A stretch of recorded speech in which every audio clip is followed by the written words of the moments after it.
জনগণ চাইলে সাবেক প্রধানমন্ত্রী শেখ হাসিনার সন্তানরাও রাজনীতিতে ফিরতে পারেন বলে ব্রিটিশ বার্তা সংস্থা রয়টার্সকে দেওয়া এক সাক্ষাৎকারে সাফ জানিয়ে দিলেন তারেক রহমান। অর্থাৎ আওয়ামী লীগকে এক প্রকার গ্রিন সিগন্যালই দিয়ে দিলেন যেন বিএনপি চেয়ারম্যান।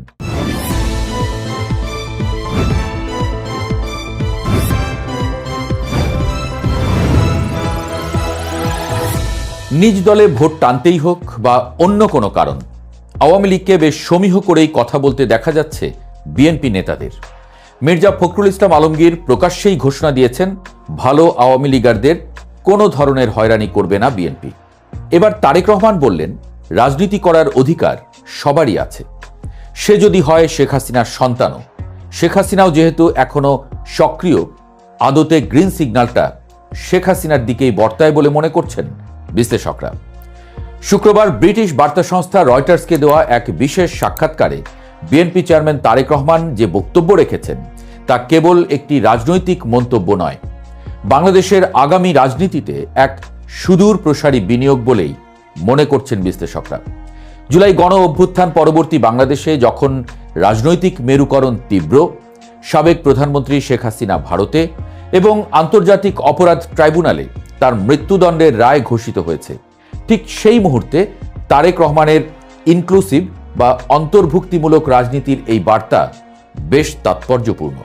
তিনি স্পষ্ট করেছেন শেখ হাসিনার সন্তানরা বিদেশ থেকে ফিরে এসে রাজনীতিতে যুক্ত হতে পারবেন কিনা এমন প্রশ্নের জবাবে জনগণের আদালতের উপরই সব ছেড়ে দিয়েছেন তিনি।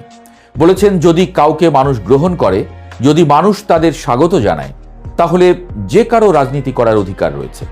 এই বক্তব্যের মধ্য দিয়ে তারেক রহমান নিজেকে একজন প্রতিহিংসা পরায়ণ নেতার বদলে একজন গণতান্ত্রিক স্টেটসম্যান হিসেবে উপস্থাপন করলেন, যিনি ব্যক্তিগত আক্রোশের ঊর্ধ্বে উঠে আইনের শাসন ও জনমতের উপর ভরসা রেখেছেন। বিশ্লেষকরা মনে করছেন তারেক রহমানের এই বক্তব্যের পেছনে কাজ করছে গভীর রাজনৈতিক অঙ্ক। আপাত দৃষ্টিতে মনে হতে পারে এটি উদারতা, কিন্তু এর নেপথ্যে রয়েছে ভোট ব্যাংকের হিসেব নিকেশ এবং মাঠের রাজনীতির বাস্তবতা। বর্তমানে বিএনপির প্রধান প্রতিদ্বন্দ্বী হিসেবে মাঠে সক্রিয় রয়েছে জামায়াতে ইসলামী, সাংগঠনিকভাবে শক্তিশালী এবং মাঠ দখলে জামায়াত বর্তমানে বেশ সুবিধাজনক অবস্থানে রয়েছে। এই পরিস্থিতিতে জামায়াতকে এককভাবে মোকাবেলা করা এবং নির্বাচনে নিরঙ্কুশ সংখ্যাগরিষ্ঠতা অর্জনের জন্য বিএনপির প্রয়োজন একটি বিশাল ভোট ব্যাংক। বিভিন্ন জরিপ বলছে আওয়ামী লীগের ঐতিহ্যবাহী ভোটারদের একটি বড় অংশ, যারা বর্তমানে নেতৃত্বহীন এবং হতাশ, তারা জামায়াতের উত্থান ঠেকাতে বিএনপির দিকে ঝুঁকছেন। এমনকি বিএনপির নীতি নির্ধারকরাও মনে করছেন আওয়ামী লীগের ভোটাররা শেষ পর্যন্ত বিএনপিকেই বেছে নেবে মন্দের ভালো বা সেকুলার স্পেস ধরে রাখার স্বার্থে। ঠিক এই জায়গাটিতেই বিএনপি সফট গেম খেলছে। মির্জা ফখরুল ইসলাম আলমগীরের ভালো আওয়ামী লীগারদের হয়রানি না করার ঘোষণা এবং তারেক রহমানের এই গ্রিন সিগন্যাল সবই এক সুতোয় গাঁথা, এমনই মত বিশ্লেষকদের। মাঠের রাজনীতিতে আরেকটি দৃশ্যমান পরিবর্তন হল আওয়ামী লীগের তৃণমূল এবং মধ্যম সারির নেতাকর্মীদের দলবদল। বিগত ১.৫ বছরে মামলার খড়গ এবং আন্তর্জাতিক কোণঠাসা অবস্থা থেকে বাঁচতে অনেক আওয়ামী লীগ নেতাকর্মী বিএনপিতে যোগদান করেছেন বা করার অপেক্ষায় আছেন। বিএনপিও কৌশলগত কারণে এদের সাদরে গ্রহণ করছে। এর মাধ্যমে দুটি লক্ষ্য অর্জিত হচ্ছে। প্রথমত, স্থানীয় পর্যায়ে আওয়ামী লীগের সাংগঠনিক শক্তিকে পুরোপুরি নিষ্ক্রিয় করে দেওয়া এবং দ্বিতীয়ত, জামায়াত শিবিরের বিপরীতে নিজেদের সাংগঠনিক ভিত্তি আরও মজবুত করা। রয়টার্সকে দেওয়া সাক্ষাৎকারে তারেক রহমান যখন বললেন যদি কেউ, অর্থাৎ আওয়ামী লীগ যদি জনগণের কাছে গ্রহণযোগ্য হয়, জনগণ যদি তাকে স্বাগত জানায়, তাহলে যে কারো রাজনীতি করার অধিকার আছে, তখন তিনি আসলে এই বার্তাটিই দিচ্ছেন যে বিএনপি একটি গণতান্ত্রিক দল হিসেবে রাজনৈতিক সহ অবস্থানে বিশ্বাসী, যা আন্তর্জাতিক সম্প্রদায়ের কাছেও বিএনপির গ্রহণযোগ্যতা বাড়াবে।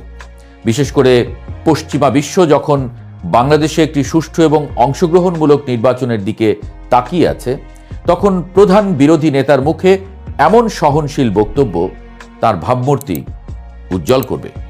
নির্বাচনী জোট ও সরকার গঠন নিয়েও তারেক রহমান অত্যন্ত স্পষ্ট অবস্থান নিয়েছেন। জামায়াতে ইসলামীর সঙ্গে ঐক্য সরকার গঠনের প্রস্তাব তিনি সরাসরি নাকচ করে দিয়েছেন। তার যুক্তি হলো, আমার রাজনৈতিক প্রতিপক্ষের সঙ্গে কিভাবে আমি সরকার গঠন করি, তাহলে বিরোধী দল কে হবে? এই বক্তব্যের মাধ্যমে তিনি পরিষ্কার করেছেন যে আগামী নির্বাচনে বিএনপি একাই সরকার গঠন করতে চায় এবং সংসদে একটি শক্তিশালী বিরোধী দলের উপস্থিতি কামনা করে। এটি জামায়াতের প্রতি একটি প্রচ্ছন্ন বার্তাও বটে। জরিপগুলো বলছে তারেক রহমান বর্তমানে প্রধানমন্ত্রী হিসেবে জনমত জরিপে সবার চেয়ে এগিয়ে আছেন। বিএনপি আত্মবিশ্বাসী যে নির্বাচনে ৩০০ সংসদীয় আসনের ২/৩ বেশি আসনে তারা জয়লাভ করবে। বর্তমানে ২৯২টি আসনে বিএনপির প্রার্থীরা প্রতিদ্বন্দ্বিতা করছেন এবং বাকি আসনগুলোতে তাদের জোট শরিকরা লড়ছেন। বিএনপি নেতাদের মতে সরকার গঠনের জন্য পর্যাপ্ত সংখ্যক আসন তাদের থাকবে এবং এর জন্য জামায়াতের উপর নির্ভর করার কোনো প্রয়োজন তাদের নেই।